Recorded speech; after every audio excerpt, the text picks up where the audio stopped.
இப்போ பாருங்க, துலாம் ராசியோட அதிபதி ஆகிய சுக்கிரனே வந்து 12ஆம் இடத்துல நீச்சமா போய் சனிப்பார்வை பெற்று நன்றாக குருவோட சேரும் பொழுது மாணவர்களுக்கு நல்ல ஒரு மெமரி பவர், கான்சென்ட்ரேஷன், ஃபோக்கஸ் எல்லாமே கிடைக்கக்கூடிய அமைப்புகள், காம்படிட்டிவ் எக்ஸாம்ஸ் கிளியர் பண்ணக்கூடிய இளைய வேலையில் இருக்கிறவங்களுக்கு ஒரு ப்ரொமோஷன், வேலையில் தொழில் இருக்கிறவங்களுக்கு ஒரு இம்ப்ரூவ்மெண்ட், ஒரு புதிய தொழில் ஆரம்பிக்கிறது, வேலையோட தொழில் நல்லா வருதா, எது யோகமான ஒரு அமைப்பா வருது, எந்த கிரகம் நமக்கு நல்லா இருக்கு, எந்த துறை நமக்கு நல்லா வரும், வம்பு வழக்குகள் பிரச்சனையிலிருந்து விடுபட்டு கொஞ்சம் நிம்மதி பெருமூச்சு வரக்கூடிய.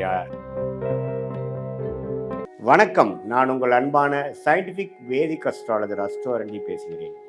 நல்லது நினைப்போம், நல்லதே நடக்கும். இந்த வீடியோவில் நம்ம என்ன பார்க்க போறோம்னா, துலாம் ராசிக்காரர்களுக்கு ஆகஸ்ட் 2026 எத்தகைய ஒரு பலாபலன்கள் நிறைந்த ஒரு மாதமாக இருக்க போகுதுங்கிறத சயின்டிபிக் வேதிக் அஸ்ட்ராலஜி முறையில் எதையும் மிகைப்படுத்தாமல், பரிகாரங்கள், மூடநம்பிக்கைகள் அது மாதிரி விஷயத்துக்கெல்லாம் போகாமல், ஒரு கிரகம் ஒரு ராசிக்கு வானவெளியில் வந்து இந்த பாவத்தில் இந்த இடத்துல இருக்கும் பொழுது கோச்சார அடிப்படையில் எது மாதிரி ஒரு தாக்கத்தை கொடுப்பார், அதே மாதிரி 9 கிரகம் அந்த ராசிங்கிற சந்திரன் இருக்கக்கூடிய வீட்டுக்கு மீதி இருக்கக்கூடிய 8 கிரகம் எது மாதிரி ஒரு தாக்கத்தை கொடுப்பார் அப்படிங்கிறத துலாம் ராசிக்கு ஆகஸ்ட் 2026 எப்படி இருக்கு அப்படிங்கிறது சயின்டிபிக் வேதிக் அஸ்ட்ராலஜி முறையில் மிகைப்படுத்தாமல் துல்லியமாக நம்ம அறிவியல் சார்ந்த முறையில் பார்க்க போகிறோம். இப்போ பாருங்க, துலாம் ராசியோட அதிபதி ஆகிய சுக்கிரனே வந்து 12ஆம் இடத்துல நீச்சமா போய் சனிப்பார்வை பெற்று செவ்வாய் பார்வை பெற்றிருக்கிறது கொஞ்சம் ஜாதகர், அதாவது துலாம் ராசிக்காரர்களுக்கு கொஞ்சம் டிஃபிகல்டிஸ் ஆர் சம் ஸ்ட்ரெஸ் கொடுக்கக்கூடிய அமைப்புகள் இருக்கு.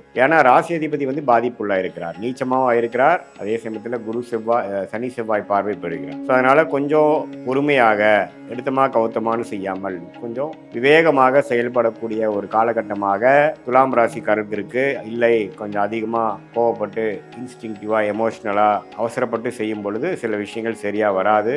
அதனால அதை நீங்க பார்த்துக்கணும். அடுத்தபடியா பார்த்தீங்கன்னா, குரு 10ஆம் இடத்துக்கு வந்திருக்கிறார். 2ஆம் இடம், 4ஆம் இடம், 6ஆம் இடத்தை பார்க்கிறார். 6ஆம் இடத்துல சனி இருக்கிறது அருமை. ராகு வந்து 5ல இருந்து குழந்தைகள் சார்ந்த விஷயங்கள், பூர்வீக சார்ந்த விஷயங்கள்லாம் உங்களுக்கு வந்து கொஞ்சம் அலர்ட்டாக கவனிக்க வேண்டிய விஷயமாக வச்சிருக்கிறார். 11ஆம் இடத்துல கேது இருக்கிறார். மற்றபடி பார்த்தீங்கன்னா, சூரியன் 10ஆம் இடத்துல வருவது தொழில் வேலை அமைப்புக்கு நல்லது. குருவோட சேர்கிறார். புதனும் வந்து குருவோட சேர்றார். ஸோ சூரியன் புதன் குருவோட சேர்ந்து 10ஆம் இடத்துக்கு வருவது நம்ம ஸ்ட்ரெஸ்ஃபுல்லாக நான் முதலே சொன்ன மாதிரி இருந்தாலும் சில வேலை நிமித்தத்தில், தொழில் நிமித்தத்தில் ஒரு இம்ப்ரூவ்மெண்ட்டு, டெவலப்மெண்ட் இருக்கு. அதை நோக்கி நீங்கள் செய்யும் பொழுது அதிகமாக ஸ்ட்ரெஸ், அதிகமான உழைப்பு செய்ய வேண்டிய அமைப்புகள் தேவைப்படுகிறது. ஸோ புதன் நன்றாக குருவோட சேரும் பொழுது மாணவர்களுக்கு நல்ல ஒரு மெமரி பவர், கான்சென்ட்ரேஷன், ஃபோக்கஸ் எல்லாமே கிடைக்கக்கூடிய அமைப்புகள், காம்படிட்டிவ் எக்ஸாம்ஸ் கிளியர் பண்ணக்கூடிய இளைய துலாம் ராசிக்காரர்களுக்கு நல்ல ஒரு டைம், நல்லா வந்து படிக்கக்கூடிய அமைப்பு, நல்லா நிமிடத்தும் படிக்கக்கூடிய அமைப்பு, நீங்கள் என்ன படிக்கிறீங்களோ அதில் கெட்டிக்காரத்தனமாக வரக்கூடிய அமைப்பு, கிளாரிட்டி கிடைக்கக்கூடிய அமைப்புகள்லாம் இருக்குது. அதே சமயத்தில் ஒரு ஆளுமை, ஒரு செயல்திறன், ஒரு ப்ரமோஷன், ஒரு டெவலப்மெண்ட், அரசியல்வாதிகளுக்கு ஒரு நல்ல ஒரு பதவி, வேலையில் இருக்கிறவங்களுக்கு ஒரு ப்ரமோஷன், வேலையில் தொழில் இருக்கிறவங்களுக்கு ஒரு இம்ப்ரூவ்மெண்ட், ஒரு புதிய தொழில் ஆரம்பிக்கிறது, அது மாதிரி நல்ல ஒரு டெவலப்மெண்ட் ஓரியன்டாக அந்த சூரியன் வந்து 10ஆம் இடத்துக்கு வருவதனால ஒரு உங்கள் முயற்சி வந்து திருவினையாக்கக்கூடிய அமைப்புகள் இருக்குது. ஸோ என்னடா அது, ஒரு பக்கம் ராசி அதிபதி வந்து பிரச்சனையாக இருக்குது, ஒரு பக்கம் 10ஆம் இடம் நல்லா இருக்குன்னா அதுதான் ஜாதகம் வந்து முரண்பாடானதுங்கிறது தெரிஞ்சுக்கணும். ஸோ ஒரு இடத்துல வந்து நல்ல ஒரு முன்னேற்றங்கள் இருக்குது. அதே சமயத்தில் நம்ம வந்து கஷ்டப்படணும், நம்ம ஓவர் திங்கிங் பண்ணக்கூடாது, நம்ம அலட்டிக்க கூடாதுங்கிற விஷயத்தையும் தெரிஞ்சுக்கிறீங்க. செஞ்சமா வந்தமா அது என்ன நடக்குதோ அது நடக்கட்டுங்கிற மாதிரி நீங்கள் இருக்கணும். ஏன்னா மைண்டு வந்து அஃபெக்ட் ஆகிறதுக்கு வாய்ப்புகள் இருக்குது. ஓவர் ஸ்ட்ரெஸ் ஆகக்கூடிய அமைப்புகள், பேர்ன் அவுட் ஆகக்கூடிய அமைப்புகள் இருக்குது. ஆனால் ஓவராலாக பார்க்கும் பொழுது ரியாலிட்டியில் வந்து அவ்வளோ பேடாக இல்லை, நல்லா தான் இருக்குது. ஆனால் நம்ம ஸ்ட்ரெஸ் ஆகிப்போம். ஏன்னா லக்ன அந்த ராசி அதிபதி தான் வந்து அந்த ராசி ஆள்றாங்க இல்லையா.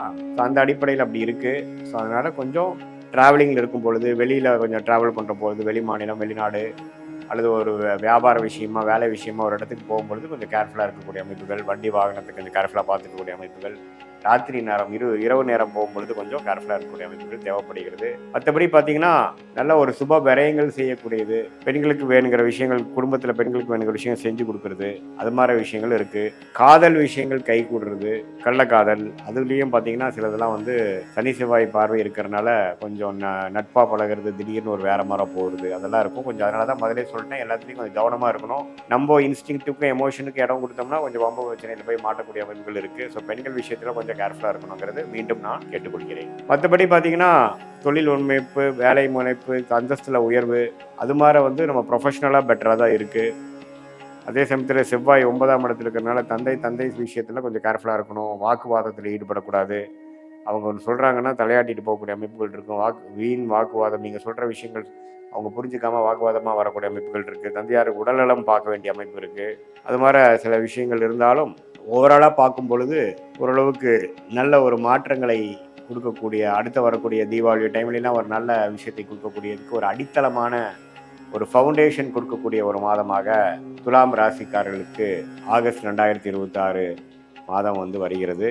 மற்றபடி பார்த்தீங்கன்னா இது வந்து ஒரு பொதுவான பலனே தவிர, உங்களுடைய ஜென்ம ஜாதகத்தில் பிறந்த தேதி, பிறந்த நேரம், பிறந்த உரை வைத்து பார்க்கும் பொழுது உங்களுடைய உண்மையான ஜாதகம் எப்படி இருக்குது, உங்கள் என்ன லக்னத்தில் பிறந்தீங்க, லக்னமும் ராசி வேறு வேறையா அல்லது ஒன்றா, உங்கள் லக்னத்துக்கு ஏற்ற தசா புக்திகள் போய் கொண்டிருக்கிறதா, இந்த தசநாதனும் புக்திநாதனும் இப்போ நம்ம பேசுகிற கோச்சாரத்தில் எப்படி போயிட்டுருக்காங்க, இதெல்லாம் ஒருங்கிணைத்து நம்ம சொன்ன பொது பலன்களும் உங்களோட ஜாதகத்தில் வரக்கூடிய தசா புக்தி அந்தர சூக்ஷமம் எல்லா கிரகத்தோட திக்பலம் திருட்பலம் ஸ்தான பலம் இதெல்லாம் வைத்து பார்க்கும் பொழுது உங்களுடைய கர்மா எப்படி செயல்படுகிறது, சயின்டிஃபிக் வேதிக் அஸ்ட்ராலஜி முறையில் எது மாதிரி அமைப்புகள் தென்படுகிறது, நீங்கள் எப்போ ஜெயிப்பீங்க, எது மாதிரி டைமில் வந்து நீங்கள் வந்து பொறுமையாக இருக்கணும், எந்த துறை உங்களுக்கு நல்லது, வேலையா தொழிலா, கல்யாணம் எப்போ நடக்கும், லேட் மேரேஜா ஏர்லி மேரேஜா, இப்படிப்பட்ட திருமணம், அப்புறம் உங்களுடைய உத்தியோகம் எங்கே நடக்க போகுது, உள்ளூர்லையா வெளியூர்லையா வெளிநாட்டிலையா, வேலையோட தொழில் நல்லா வருதா, எது யோகமான ஒரு அமைப்பாக வருது, எந்த கிரகம் நமக்கு நல்லா இருக்குது, எந்த துறை நமக்கு நல்லா வரும், அது மாதிரி விஷயங்கள், அரசு சார்ந்த விஷயங்களா அல்லது கார்ப்பரேட் ப்ரைவேட் செக்டரா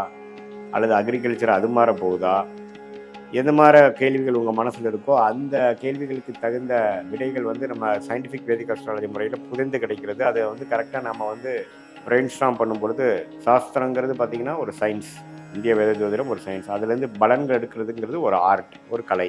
அது எப்படி நம்ம எடுத்து நம்மளுடைய கர்மா எப்படி செயல்படுது, நம்மளுடைய இறந்த காலம் பாஸ்ட் எப்படி இருந்தது, ஃப்யூச்சர் எப்படி போகுது, ப்ரெசன்ட் எப்படி போகுது, இது எல்லாத்தையும் ஒருங்கிணைத்து பார்க்கும் பொழுது அடுத்து வரக்கூடிய ஷார்ட் டேர்ம், அடுத்து வரக்கூடிய லாங் டேர்ம் இதெல்லாம் எப்படி போகுது, ஸோ அது பிரகாரம் நம்மளுடைய வாழ்க்கை திட்டங்களை எப்படி செயல்படுத்தலாம், எது மாதிரி சாய்ஸஸ் நமக்கு முன்னாடி இருக்குது, எந்த சாய்ஸ் நமக்கு எடுக்கலாம், எப்போ நமக்கு நிவர்த்தி வரும், எப்போ கடன் அடையும், எப்போ வந்து வம்பு வழக்குகள் பிரச்சனையிலேருந்து விடுபட்டு கொஞ்சம் நிம்மதி பெருமூச்சு வரக்கூடிய தசாபுக்திகள் நமக்கு வருது, கோச்சாரம் எப்போ நமக்கு சப்போர்ட் ஆகுது, இதெல்லாம் சும்மா ஓவராலாக பார்க்காம, அனுகூல முறையில் பார்க்காம, அனுமானமாக பார்க்காம, மிகைப்படுத்தி சொல்லாமல், நம்மளோட ஜாதகத்தில் உண்மையான அமைப்புகள் எப்படி இருக்குது, அது சயின்டிஃபிக்காக இந்த கிரகம் இப்படி இருந்தால் எப்படி இருக்குங்கிறது 18 வருஷமாக நாங்கள் 10,000 15,000 ஜாதகத்துக்கு மேலே பார்த்த ஒரு காரணத்தினால நமக்கு ஒரு லக்னத்திலையும் இருக்கக்கூடிய கிரகங்கள் எப்படி, எது மாதிரி விஷயங்கள் எப்படி செயல்படும், இது மாதிரி விஷயங்கள்லாம் துல்லியமாக நம்ம பார்த்த 18 வருஷம் அனுபவத்தின் மூலமாக உங்களுக்கு ஒரு நல்ல ஒரு கிளாரிட்டியை கொடுக்கக்கூடிய அமைப்பு இருக்குது என்று சொல்ல விரும்புகிறேன். மீண்டும் மற்றொரு காணொலியில் சந்திப்போம். நன்றி,